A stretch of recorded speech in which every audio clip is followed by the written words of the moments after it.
Basically, labor industry padha, there are mostly contractual staff.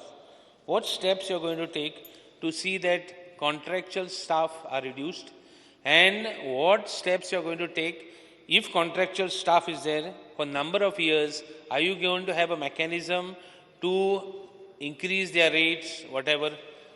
And because more so, you have said DLS allowance is going to be revised or something. So I want to know what steps you are going to take as far as all contract staff, because I am more worried because the number of buses that are coming, I am talking of only Margao, I don't know the other places.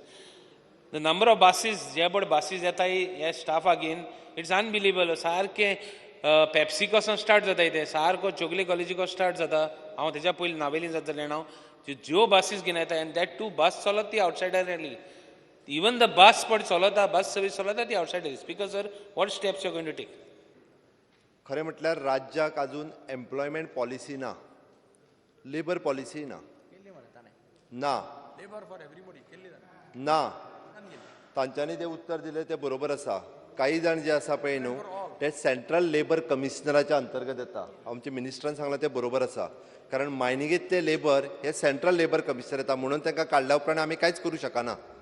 Okay, गोंयांत employment policy आनी labour policy finalise करपाची गरज आसा. आतां त्या खातीर ज्यो आमच्या मिनिस्टरान सांगलें मिनिमम वेजीस गॅरंटी ज्यो करपाक जाय पळय न्ही ते ऑलरेडी केला. तेणी टास्क फोर्स ही कमिटी फॉर्म करपा खातीर तांच्यांनी अपॉयंट केला. ताज्या उपरांत वर्किंग सुरू केला.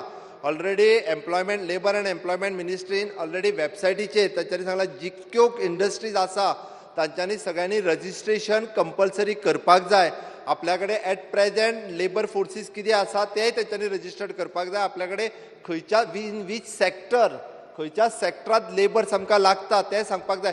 इन पर्सेंटेज म्हणजे एखाद्या इंडस्ट्रीत आमी पळयता की आमी इंडस्ट्रीक रजिस्ट्रेशन दिता आसतना तुमकांय खबर आसा, तुमी मिनिस्टर आशिल्ले म्हटल्या उपरांत इंडस्ट्रीज जेन्ना रजिस्टर्ड करता तेन्ना ते म्हणटा की कंपल्सरी आमी 80% गोंयकार घेवपाक जाय ह्या मताचो हांव आसा. आनी ताकाच लागून ताका IDCचो प्लॉट दिलो वता, ताकाच लागून ताका इलेक्ट्रिसिटीची सबसिडी दिली वता, ताकाच लागून ताका म्हाका दिसता वॉटर हितूर सबसिडी दिली वता. सगळ्यो सबसिडीज ज्यो दिल्यो वता वयल्यान इंडस्ट्रीच्यो वेरियस स्किम्स आसा. आज इंडस्ट्रीज मिनिस्टरूय ताजेर उलयतले की ताका सगळ्यो सबसिडी कित्याक दिता तर 80% गोंयकारांक घेवचे म्हणून.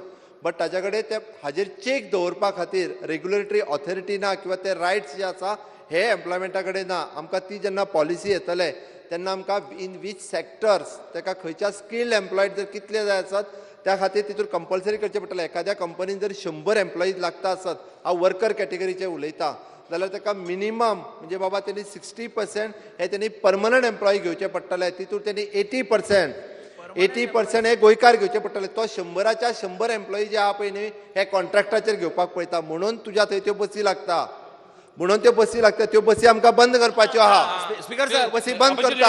आनी एम्प्लॉयमेंट पॉलिसी खरें म्हणजे ही गरज आसा राज्याची आनी ही जाता तितके बेगीन जावपाक जाय अशें म्हाका दिसता.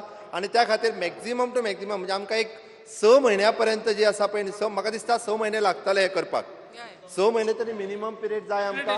त्या खातीर हांव सांगता 6 म्हयन्यांनी हे जे आसा पळय न्हू हे आमी जाग्यार उडयता.